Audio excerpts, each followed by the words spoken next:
برادران ملت اسلامی، السلام علیکم ورحمۃ اللہ وبرکاتہ۔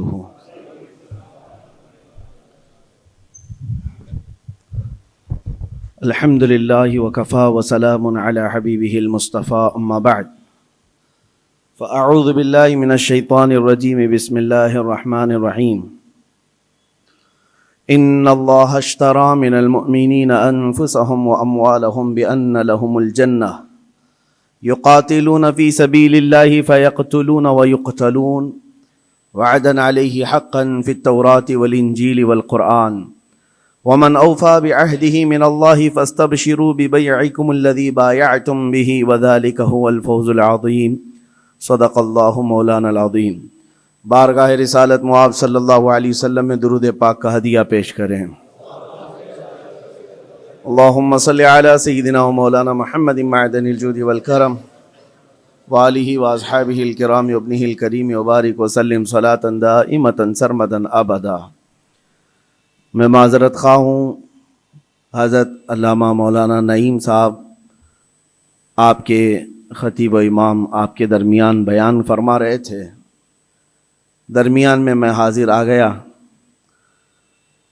اور ان کی یہ عنایت ہے، محبت ہے کہ ان کے اس ممبر پر یا ان کے اس مصلی پر میں آپ سے خطاب کرنے آتا ہوں، بلکہ یہ ہمارا پرانا رشتہ ہے کہ اس مسجد پاک میں ایک روحانیت ہے جس کو ہم بھی محسوس کرتے ہیں اور آپ بھی محسوس کرتے ہیں۔ دور دراز علاقے میں جہاں کہیں پر بھی ہو، ہم پروگراموں کو ختم کر کے جمعہ یہاں پڑھنے کی خواہش رکھتے ہیں۔ اللہ تبارک و تعالی یہ رشتہ روحانیت کو سلامت رکھے۔ آج کے حالات کے اعتبار سے ایک چیز بہت عام ہو گئی ہے اور وہ ہے موت۔ موت کا فلسفہ سب کو پتہ ہے، موت سے لوگ گھبراتے بھی ہیں، ڈرتے بھی ہیں، اور ایک نیوز بنتی ہے، خبر بنتی ہے، لیکن اب کے زمانے میں تو ایسا لگ رہا ہے موت اتنی عام کر دی گئی ہے کہ لوگ 2 منٹ 3 منٹ افسوس کرنے کے بعد پھر اس کو بھول جاتے ہیں۔ جنگوں میں جو موتیں ہو رہی ہیں ان موتوں کا تو شمار ہی کیا ہے۔ آج ایک آنکڑا جو بتا دیا جاتا ہے، ایک عدد جو ہم کو بتا دی جاتی ہے، وہ اپنی جگہ پر، لیکن حقیقت کیا ہے، میدان میں کیا چل رہا ہے، یہ اللہ بہتر جانے، اور ان علاقے کے لوگ جن کے ساتھ یہ مصیبتیں آئی ہیں وہ بہتر جانے۔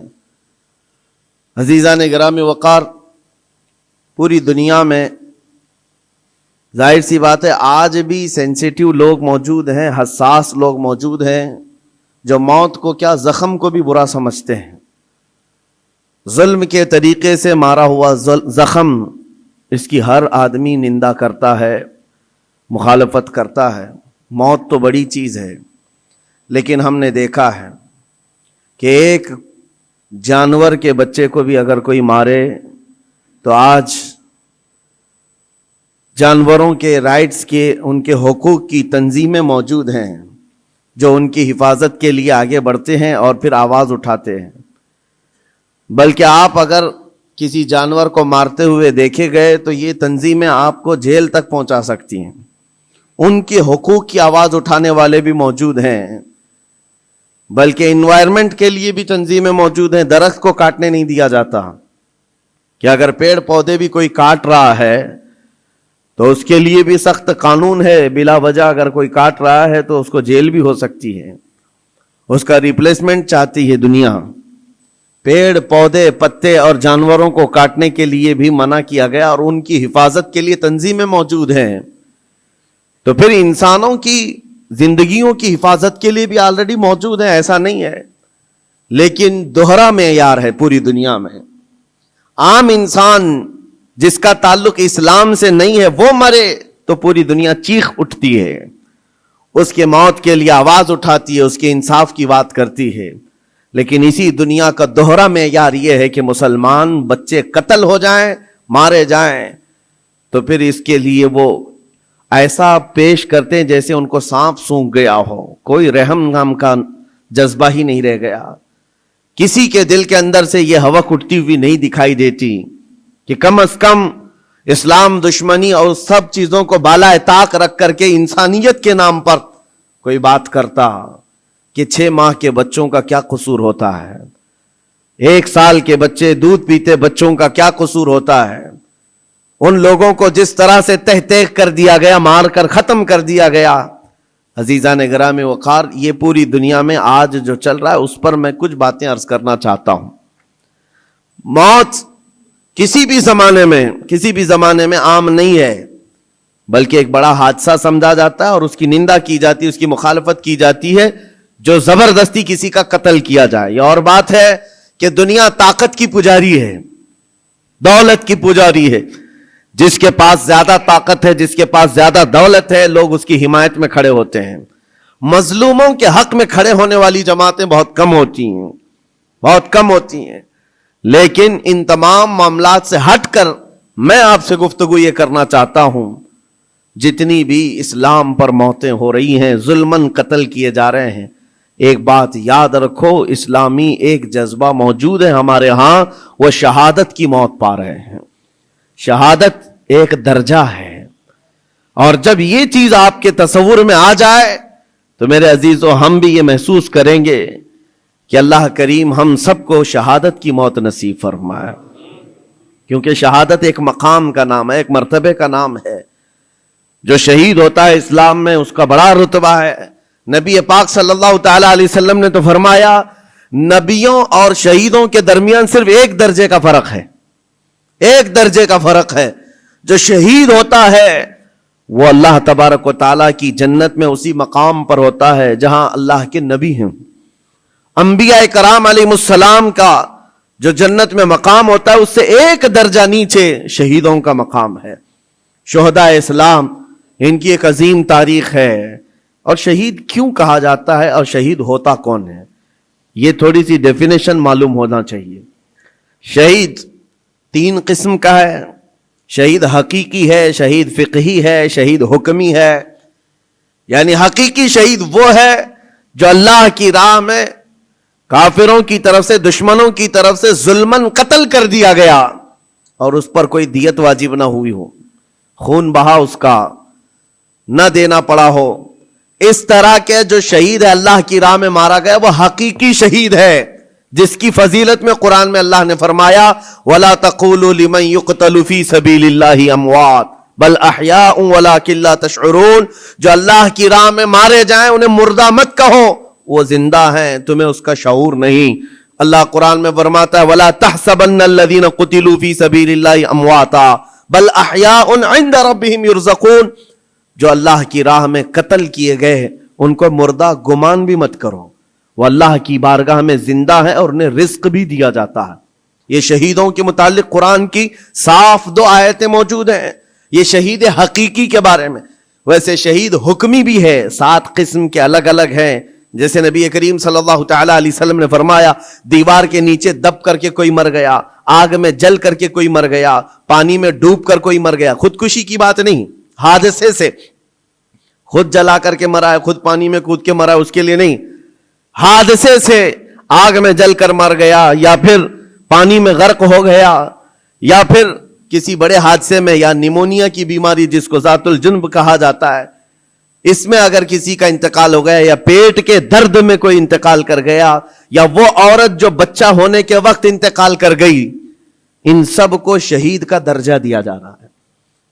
یہ شہید حکمی ہے، یعنی حقیقی شہید کا مقام ایک الگ ہے، لیکن ان کو حکمن شہید کہا جاتا ہے اسلامی اعتبار سے۔ لیکن جو حقیقی شہید ہے اس کے لیے میں اس لیے آج اس موضوع کو چھیڑ رہا ہوں کہ دیکھ دیکھ کر کے ہم تھک چکے، چھوٹے سے بچوں کے زخم ہماری نیند خراب کر دیتے ہیں، ان کی چیخیں ہمارے چین کو اڑا دیتی ہیں۔ کیا آپ کے سامنے روز مرہ ماؤں کے بچوں کو ہاتھ میں اٹھائے ہوئی تصویریں نہیں آتی؟ اخباروں کی زینت نہیں بنتی آج؟ وہ ان چھوٹے بچوں کو کبھی ملبے میں اپنے عزیزوں کو ڈھونڈتے ہوئے ہم دیکھتے ہیں، دل باہر نکل آتا ہے، کلیجہ منہ کو آتا ہے۔ جس کا گھر تباہ کر دیا گیا، توڑ پھوڑ کر دیا گیا ہے، وہ ننھی ننھی انگلیوں سے ملبہ ہٹا کر کے اپنے عزیزوں کی لاشیں ڈھونڈ رہے ہیں۔ میرے عزیزوں یہ بڑے دل جگرے کی بات ہوتی ہے. 8 سال کی عمر میں 6 سال کی عمر میں جن کے ماں باپ بھائی بہن سب چھین لیے گئے ہوں, اور اگر اس بچے کو زندہ رہنا ہے, ابھی زندہ رہنا ہے, تو اس کی آگے کی زندگی کا کیا ہے؟ اس کے پاس کوئی اسباب نہیں, لیکن پھر بھی وہ بچہ الحمدللہ کہتے ہوئے آگے بڑھتا ہے. یہ حالات دیکھ کر کے اور پھر میرا جسم اس وقت رونگٹے کھڑے کر دیا, اور اس وقت ہمارے جسم میں کپ کپی طاری ہوئی جب ہم نے لاشوں کی انبار کو دیکھا, اور بڑے بڑے جوانوں کے نہیں, چھوٹے چھوٹے بچوں کی لاشیں لائن سے لگائی گئی ہیں, تقریباً 50 یا 60 بچے, اور مائیں اس میں اپنا بچہ ڈھونڈنے کے لیے چادر ہٹا ہٹا کر کے دیکھ رہی ہوں. ایسے لگتا ہے جیسے ہم اسکول بھیجتے ہیں اپنے بچوں کو اور بھیڑ میں اپنے بچوں کو تلاش کر رہے ہوتے ہیں, اور وہ میتوں میں اپنے بچوں کو ڈھونڈ رہی ہیں, ہاتھ میں دستی یا رومال لیے ہوئے. جب اپنا بچہ مل جائے, ماں اس کے بچے کا خون صاف کرتی ہے چہرے سے. وہ درد و کرب کیا ہوتا ہے ایک ماں سمجھ سکتی ہے, ایک باپ سمجھ سکتا ہے, جس کے گھر اولاد ہے وہ سمجھ سکتے ہیں. لیکن یہ درد جو بچوں کا دیکھا ہم نے, کسی کا ہاتھ کٹا, کسی کا پیٹ پھٹا, کسی کا سر پھٹا, لیکن ان تمام چیزوں کو دیکھ کر جب رونگٹے کھڑے ہوتے, پھر میں نے پڑھنا شروع کیا. اس بات پر آ کر کے پھر دل مطمئن ہوا. میرے نبی پاک صلی اللہ علیہ وسلم نے فرمایا, جو اللہ کی راہ میں شہید ہوتا ہے, تم کیا سمجھتے ہو اس کو درد بہت زیادہ دیا جاتا ہے؟ اس کو جب قتل کرتے ہیں ظالم اور کافر, اس کو جس طرح سے مارا جاتا ہے, ٹکڑوں میں بدل دیا جاتا ہے, تمہیں کیا لگتا ہے بہت تکلیفیں ہوتی ہیں؟ میرے آقا صلی اللہ علیہ وسلم فرماتے ہیں شہید کو اتنی تکلیف بھی نہیں ہوتی جتنا تمہیں چونٹی کاٹنے سے ہوتی ہے. اس کو اتنا درد بھی نہیں دیا جاتا. وہ اللہ رب العزت کی بارگاہ میں مامون ہے, اسے دنیا کے درد سے آزاد کر دیا جاتا ہے. چونٹی کاٹنے پر جو تکلیف ہوتی ہے زندوں کو, میرے آقا فرماتے ہیں اتنی تکلیف بھی شہید کو نہیں دی جاتی اس کے مرنے کے وقت, اس کی موت کے وقت, کیونکہ وہ اللہ کریم کے وعدے پر اتر آیا ہے. میں نے قرآن کی آیت جو پڑھی سب سے پہلے, رب تعالیٰ فرماتا ہے ان اللہ اشترى من المؤمنین انفسهم واموالهم بان لهم الجنہ.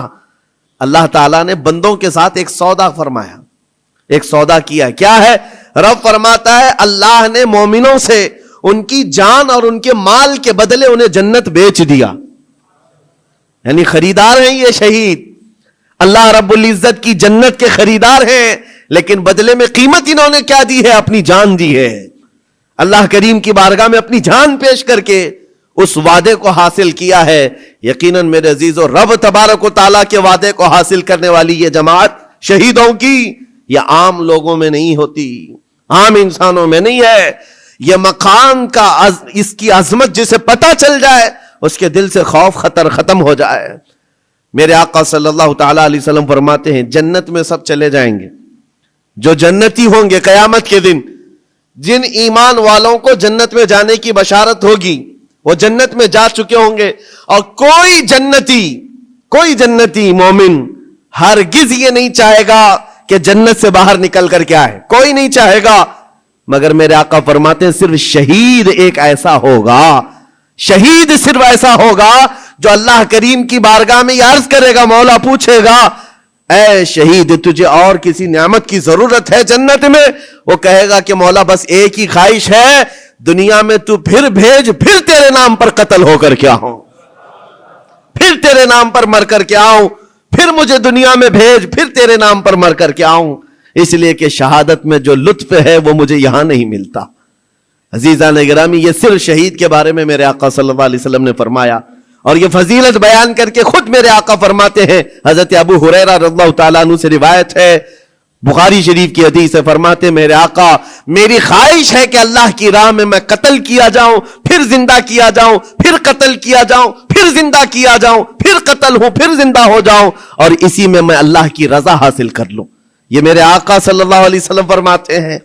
عزیزان گرامی وقار, جو شہید ہو چکے اللہ کی بارگاہ میں ہیں وہ نعمتوں میں ہیں, وہ زندے ہیں, بلکہ ہم سب سے بہتر ہیں. ان کے مقام کو پوری دنیا والے ابھی مل کر نہیں پہنچ سکتے. اللہ کریم نے ان کو جو شہادت کا انعام عطا کیا ہے, میں آپ کو بتاتا ہوں صحابہ اکرام رضوان اللہ تعالی علیہم اجمعین کی دو مثالیں. کیا جذبہ تھا ان کے اندر. جب میرے آقا صلی اللہ تعالی علیہ وسلم احد کے میدان کی طرف روانہ ہو رہے تھے تو ایک صحابی عمرو بن جموح رضی اللہ تعالیٰ عنہ، جن کے 4 بیٹے حضور کے ساتھ جا رہے ہیں جنگ میں، 4 بیٹے جا رہے ہیں. کسی کا ایک بیٹا گھر سے نکلے بڑی بات ہے، 4 بیٹے جا رہے ہیں اور نبی پاک صلی اللہ تعالی علیہ وسلم صفیں درست فرما رہے ہیں. اور یہ صحابی حضرت عمرو بن جموح بوڑھے تھے اور لنگڑے بھی تھے، پیر میں عذر تھا. حضور پاک صلی اللہ تعالی علیہ وسلم کی بارگاہ میں آئے، کہا یا رسول اللہ میری خواہش ہے میں بھی آپ کے ساتھ حاضر ہو جاؤں. بچے مجھے جانے نہیں دینا چاہتے ہیں. 4 بیٹوں نے زبردستی باپ کو گھر میں بٹھایا تھا، ابا آپ نہیں جائیں گے، ہم جائیں گے رسول اللہ کے ساتھ. اور باپ اس بات پر لڑائی کر رہے ہیں بیٹوں سے، نہیں میں بھی جاؤں گا. حضور پاک صلی اللہ تعالی علیہ وسلم کے پاس آ کر ایسے درد بھرے انداز میں انہوں نے کہا تھا، میرے آقا صلی اللہ علیہ وسلم نے انکار نہیں فرمایا، کہا کہ ٹھیک ہے آپ بھی چلیں. پہلے حضور نے فرمایا آپ کے تو 4 بیٹے شریک ہیں، آپ کے 4 بیٹے شریک ہیں، آپ گھر میں رہ جائیں. حضور پاک صلی اللہ علیہ وسلم نے جب یہ فرمایا تو وہ کیا کہنے لگے، آواز نکال کر رونے لگے. کہا تف ہے میرے بڑھاپے کو، میرے بڑھاپے نے مجھے نبی سے دور کر دیا. جوان ہوتا میرے بیٹوں کی طرح تو میں بھی جاتا. حضور پاک نے فرمایا نہیں آپ بھی جا سکتے ہیں. لنگڑا پیر تھا. حضور نے فرمایا کیسے چلو گے، دقت ہوگی، تکلیف ہوگی. وہ صحابی کہتے ہیں یا رسول اللہ صلی اللہ علیہ وسلم میں یہ چاہتا ہوں جس طرح لنگڑ لنگڑ کر کے میں یہاں چلتا ہوں ایسی لنگڑ لنگڑ کر کے جنت پہنچ جاؤں. کیا یہ ممکن ہے؟ حضور پاک نے ان کے جذبے کو دیکھا، فرمایا آپ چلیں. گھر آئے، اپنے اہل خانہ سے کہا جلدی جلدی تیاریاں کرو میں بھی جا رہا ہوں. خوشی کی انتہا نہیں. جب جانے کا وقت تھا دروازے پر ان کی اہلیہ آئی اور ان کو ایسے ہی تفریح کے طور پر کہا، دل لبھانے کے لیے کچھ باتیں کی جاتی ہیں. بیوی نے ایسے ہی کہا عمرو بن جموح تم تو جا رہے ہو، مجھے لگتا ہے تم بھاگ کر کے آ جاؤ گے. میدان جہاد میں جا رہے ہو، جنگ کے میدان میں جا رہے ہو اور سخت ہوتا ہے میدان، بھاگ کے آ جاؤ گے. بیوی کا یہ صرف تانا سنا تو گرج کر کے کہنے لگے سنو خبردار، اور اللہ کی بارگاہ میں ہاتھ اٹھایا، اللہم ارزقنی شہادتا فی سبیلک ولا تردنی الی اہلی خائبا. یا اللہ، اے اللہ تو اپنے راستے میں مجھے شہادت دے دے اور کبھی بھی زندگی میں مجھے میرے گھر واپس مت لوٹا، گھر واپس مت لوٹا. ہم تو گھر سے نکلتے ہوئے گھر واپس آنے کی سلامتی کی دعائیں کر کے نکلتے ہیں، اللہ صحیح سلامت لوٹا ہے اور وہ جذبہ الگ ہے. نبی پاک صلی اللہ علیہ وسلم کے ساتھ جاتے ہوئے کہہ رہے واپس نہ لوٹا. گئے جنگ میں شریک ہو گئے اور وہ جنگ بڑی سخت تھی. احد کی جنگ تو آپ کو میں نے کئی مرتبہ ذکر کیا ہے، بہت سخت امتحان تھا صحابہ کا، جہاں 70 صحابہ شہید ہوئے ہیں اس میں حضرت عمرو بن جموح بھی شہید ہو گئے. یہ بوڑھے صحابی شہید ہو گئے. نبی پاک صلی اللہ تعالی علیہ وسلم نے پھر اس کے بعد شام کو جب لاشیں اٹھانے کی باری آئی، ان کی اہلیہ گھر سے آئیں اور میدان جنگ سے لاشیں جب اٹھائی جا رہی تھی، عمرو بن جموح کی لاش کو اٹھایا، گھوڑے پر رکھا، سواری پر اپنے گھر کی طرف لوٹیں. سواری نہ ادھر جاتی نہ ادھر جاتی، کہیں نہیں. بار بار گھوڑے کو چابک لگا کر دوڑایا جاتا ہے لیکن گھوڑا جاتا ہی نہیں ہے. وہ تنگ آ گئی، مجبور ہو گئی. کہا کیا ہے، لاش اتنی بھاری ہو گئی، وزن ہو گئی، کیا ہے یہ؟ نبی پاک صلی اللہ علیہ وسلم کی بارگاہ میں آ کر کے ان کی اہلیہ نے کہا آقا سب اپنی لاشیں لے جا رہے ہیں، میں بھی ان کی لاش اپنے گھر لے جا کر ان کو تھوڑی دیر کے لیے رکھنا چاہتی ہوں، لیکن سواری ہے کہ آتی نہیں آگے. میرے آقا نے فرمایا گھر سے نکلتے وقت انہوں نے کیا کہا تھا؟ ان کی اہلیہ نے کہا تھا، انہوں نے کہا تھا اللہ کی بارگاہ میں کہ مولا مجھے گھر واپس سلامت نہ لوٹانا. حضور فرماتے ہیں اس کی دعا قبول ہو چکی ہے، نہ وہ زندگی میں واپس لوٹا نہ تم اس کی لاش لے جا سکتی ہو. اسی میدان میں حضرت عمرو بن جموح کو دفن کر دیا گیا. یہ ان شہیدوں کی بات کر رہا ہوں جن کے موت کے بعد بھی ان کا تصرف جاری رہتا ہے، ان کا تصرف. حضرت خبیب ابن عدی رضی اللہ تعالیٰ مشرکین کی قید میں آ گئے تھے. یہ کفار مکہ نے ان کو قید کر لیا تھا اور لوہے کے پنجرے میں ڈال کر کے رکھا تھا. کئی دنوں تک بھوکا پیاسا رکھا، پنجرے میں رکھا اور اس کے بعد کئی مرتبہ ان پر کوششیں کی گئیں کہ تم دین اسلام چھوڑ دو، تم نبی پاک کے خلاف بولو، لیکن وہ جوان مرد خبیب ابن عدی ایسے تھے، اپنے ایمان پر جمے ہوئے، استقامت کا جذبہ ایسا، ہر مصیبت کو گلے لگا لیا، یہاں تک کہ کفار و مشرکین نے ان کو پنجرے سے باہر نکالا، ان کے ناخنوں کو پکڑ سے کھینچا اور وہ کراہتے رہے، درد اپنی جگہ پر، اور اس کے بعد ان کے جسم کو جگہ جگہ تیروں سے چھلنی کیا، اور مقام تنعیم پر جو مکہ میں آج جہاں مسجد عائشہ ہے وہاں قریب میں آپ کو ایک سولی پر چڑھا دیا گیا، حضرت خبیب ابن عدی کو ایک کھمبے پر باندھ کر کے سولی دے دی گئی اور لاش کو لٹکا کر رکھا، اور ایسی لاش لٹکتی رہی۔ یہی خبیب ابن عدی ہے جن کو سولی پر چڑھنے سے پہلے کافروں نے پوچھا تھا کیا یہ اچھا ہوتا خبیب تمہاری جگہ محمد ہوتے اور تم آرام کر رہے ہوتے، تب انہوں نے گرج کر کہا تھا ظالمو خبردار، تم میری جگہ مصطفیٰ کی بات کرتے ہو، میرے جسم کے اور 1000 ٹکڑے ہو جائے مجھے گوارا ہے، میرے نبی کے قدموں میں تلوے میں کانٹا بھی چبھے یہ مجھے برداشت نہیں۔ ان کا جذبہ تھا استقامت۔ جب سولی پر چڑھا دیا گیا تو ایک بات میں عرض کر رہا ہوں، شہیدوں کی زندگی کیا ہوتی ہے، مار دیے گئے، قتل کر دیے گئے، لیکن ان ظالموں نے سولی سے نیچے نہیں اتارا، پورے مکہ والوں کو تماشا دکھانے کے لیے رکھا، 1 دن 2 دن 4 دن 6 دن 8 دن 10 دن لاش ویسی کی ویسی لٹکتی رہی حضرت خبیب ابن عدی کی، یہاں تک کہ مہینہ گزر گیا لاش کو انہوں نے نہیں نکالا۔ حضور پاک صلی اللہ علیہ وسلم کو جب یہ خبر پہنچی کہ حضرت خبیب ابن عدی کو پنجرے میں قید کر کے ان ظالموں نے قتل کر دیا، سولی پر چڑھا دیا ہے، اور لاش کو ایسی ہی بے حرمتی کے ساتھ لٹکائے ہوئے ہیں کہ 2 لوگ تماشا دیکھتے رہے، 40واں دن گزرنے کو آ گیا تھا، حضور پاک صلی اللہ علیہ وسلم نے اپنے صحابہ سے فرمایا ہے کوئی میرے صحابہ میں سے جو خبیب ابن عدی کی لاش کو اتار کر کے مدینے لے آئے، ان کی لاش کو اتار کر کے عزت و احترام کا معاملہ کرے، جبکہ 40 گھڑ سوار دن رات پہرے داری کر رہے تھے اس لاش کے پاس، کفار مکہ مشرکین مکہ کے 40 لوگ اس لاش کے ارد گرد پہرا دے رہے تھے، حضرت خبیب ابن عدی کی لاش کو اتارنے نہیں دیا جاتا تھا، کوئی قریب آ ہی نہیں سکتا تھا۔ جب صحابہ کرام کو حضور نے یہ بات کہی، کیا جگر تھا، 2 صحابہ کھڑے ہوئے، حضرت زبیر بن عوام، حضرت مقداد بن اسود رضی اللہ تعالی عنہما، کہتے ہیں آقا آپ اجازت دیں ہم دونوں جا رہے ہیں، 40 لوگ پہرے داری میں ہیں اور 2 جانے کو تیار ہیں۔ جہاں ایمان ہوتا ہے وہاں تعداد دیکھی ہی نہیں جاتی، ہمیشہ سے یہ رہا ہے، ستیزہ کار رہا ہے ازل سے تا امروز، شرار ابو لہبی سے چراغ مصطفی، آج بھی یہی حالات ہیں، ایک طرف سپر پاور طاقتیں پیٹروٹ میزائل لے کر کھڑی ہیں اور سامنے نہتے بچے کنکروں سے مقابلہ کر رہے ہیں، میرے عزیزوں چھوٹے چھوٹی لکڑیوں سے مقابلہ کر رہے ہیں۔ بظاہر دنیا کو آج دیکھنا چاہیے، کربلا کی داستان سناتے ہیں، ہو سکتا ہے کسی کو یقین نہ آئے، ایک طرف 22,000 تھے، ایک طرف 72 تھے، لوگ ہو سکتا ہے کہانی سمجھتے ہوں، آج کی اس دنیا میں آنکھیں کھول کر دیکھ لو، ہائی ٹیکنالوجی ایک طرف ہے اور نہتے چھوٹے سے بچے ایک طرف ہیں، لیکن ان کا جذبہ تو دیکھو، ظالموں کے ہاتھ میں ہاتھ دینے کو آج بھی تیار نہیں، بلکہ آج بھی ڈٹے ہوئے ہیں، جمے ہوئے ہیں، اور ان کا جذبہ صرف اتنا ہے بیت المقدس کو آزاد کرا کر کے دم لیں گے، اور میرے آقا کا فرمان ہے ان کے ساتھ، وہ آج یا کل ختم ہونے والے نہیں، میرے آقا نے فرمایا یہ جماعت قیامت تک حق کے لیے لڑتی رہے گی، قیامت تک لڑتی رہے گی۔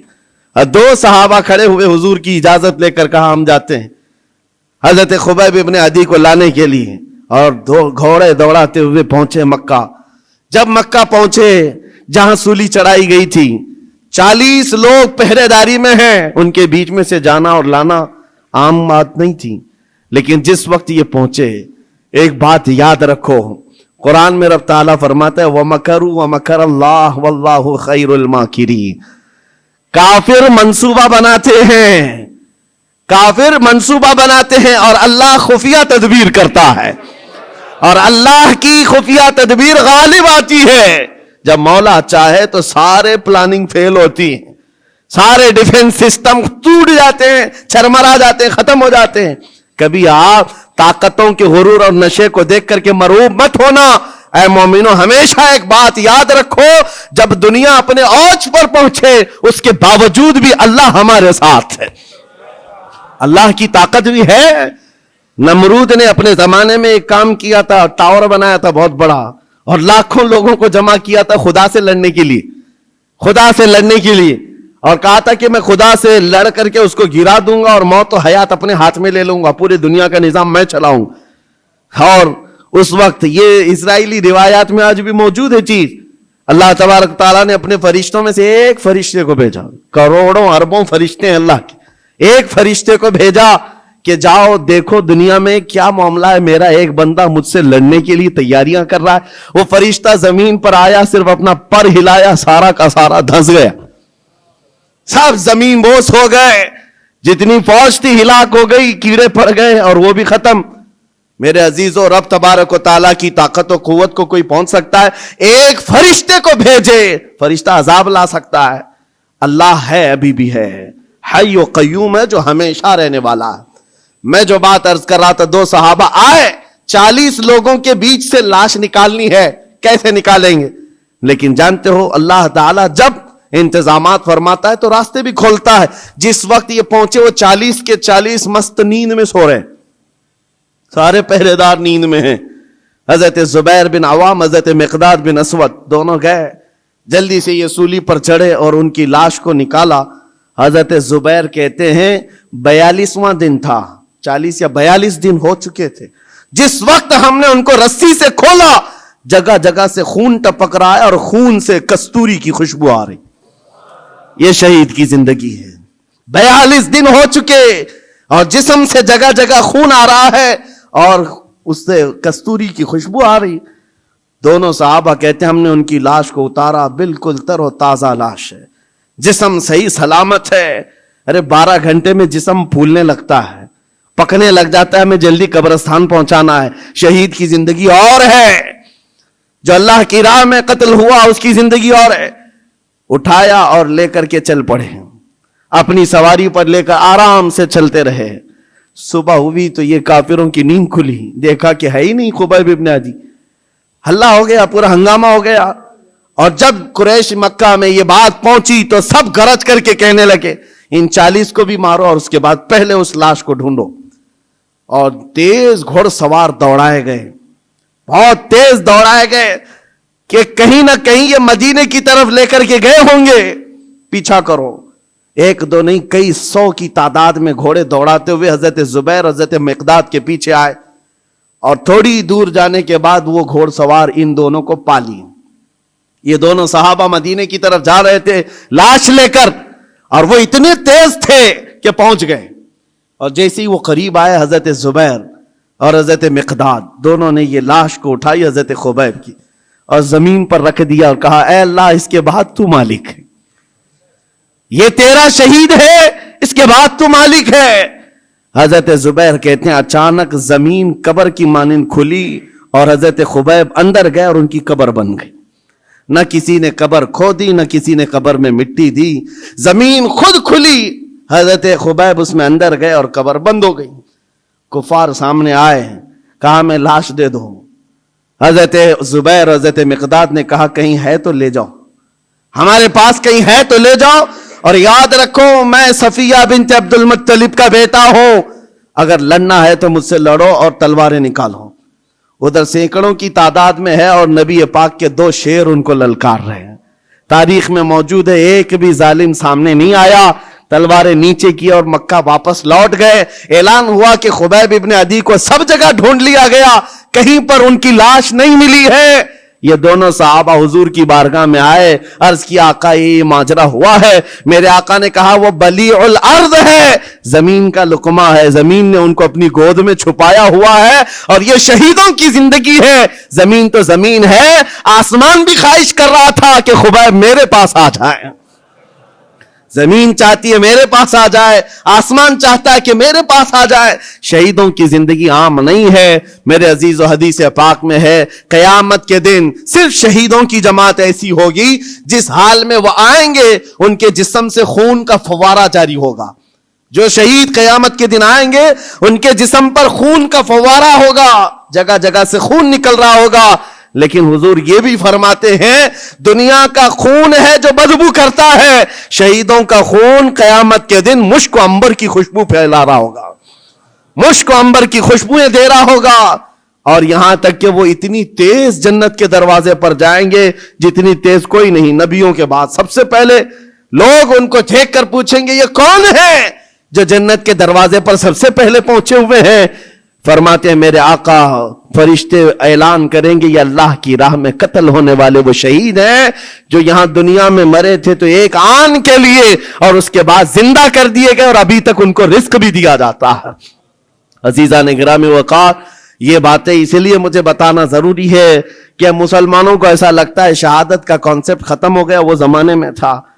آج حیرت کی بات ہے، ایک علاقے میں گیا تھا اور کان میں آ کر کے ایک ٹرسٹی صاحب نے مجھ سے کہا کہ حضرت تو شہادت کے بارے میں کچھ نہ بولیں۔ ان کو ایسا لگا کہ ان کا بیٹا چلا جائے گا۔ ہم نے پورا بیان اسی پر کیا، کہا کہ یہ اسلام ہے، یہ اسلام ہے، اس سے کہاں تک بھاگو گے؟ ہم نبی پاک صلی اللہ علیہ وسلم کی وہ پاکیزہ سیرت بیان کر رہے ہیں۔ ارے شہادت کیا آپ سمجھتے ہو تم نکلو گے تو مل جائے گی؟ شہادت اللہ کی نعمت ہے، وہ جسے چاہتا عطا کرتا ہے۔ ہماری حیثیت کیا ہے؟ ہماری حیثیت کیا ہے؟ کیا پتا کون سے ہاسپٹل کے بستر پر پاؤں رگڑ رگڑ کر کے مرو گے، کہاں جا کر مرو گے؟ ہم ہیں حضرت عمر فاروق دعا کرتے تھے امیر المومنین، اللہم ارزقنا شہادتا فی سبیلک و موتا فی بلد نبیک، اے اللہ تو اپنے راستے میں مجھے شہادت دے دے اور تیرے نبی کے شہر میں موت عطا کر دے۔ آج لوگ یہ خالی سمجھتے ہیں ہاتھ اٹھا کر کے بولنے کا مطلب ہے، اور سننا بھی نہیں چاہتے اور بولنا بھی نہیں چاہتے اس موضوع پر۔ ان کو لگتا ہے اس موضوع پر بتایا جائے تو ہمیں دنیا آتنکواد کہے گی، ٹیررسٹ کہے گی۔ اس موضوع پر کلام کرنے کے بعد لوگ ہمارے بارے میں پتہ نہیں کیا کیا رکھیں گے۔ وہ جو سوچتے ہیں ہمیں فرق نہیں پڑتا، میرا یقین ہے میرا دین سچا ہے تو سر چڑھ کر کے بولیں گے۔ جب نبی پاک کی تعلیمات سچی ہے تو علل اعلان کہی جائیں گی، اس میں چھپانے جیسی کوئی چیز ہے ہی نہیں۔ اسلام کوئی مجرم قوم کا نام نہیں، مسلمان کسی مجرم قوم کا نام نہیں ہے۔ ہماری تاریخ گواہ ہے ہم نے ظلم کبھی کیا نہیں ہے، لیکن ساتھ میں ہم یہ بھی کہتے ہیں ظالم کو اس کی کلائی پکڑنا بھی اسلام ہی سکھاتا ہے۔